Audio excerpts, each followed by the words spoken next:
Pemirsa Dinas Koperasi UMKM dan Perdagangan Kabupaten Badung nguantu para pelaku usaha mikro kecil menengah UMKM untuk nagengin pameran Ring Mall. Pameran inucap niaga yang selah majang UMKM lokal, tur keatiang preside UMKM Side naik kelas.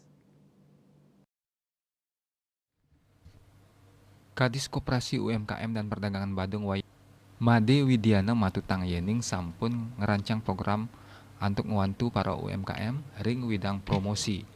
Paiketan dane merencana pacang nyarengang para angga UMKM ring Badung laksanayang pameran ring Beach World ri tatkala acara Badung UMKM Week warsa kalih tali kalih likur. Bulan Desember sane jagirauh manut dane akeh UMKM sane kedaut hantuk nyarengang pameran Indonesia nanging sangkaning mawatesnya nih genah sane kasiagang di skop UMKM mewah perdagangan sadurungnya nih ngelaksana yang seleksi UMKM sane sampun katah nagingin pameran taler nenten preside sareng. Pemargi pameran ring acara Badung UMKM Week pacang kelaksanaan selami kalih wuku kakepah dados kalih batch.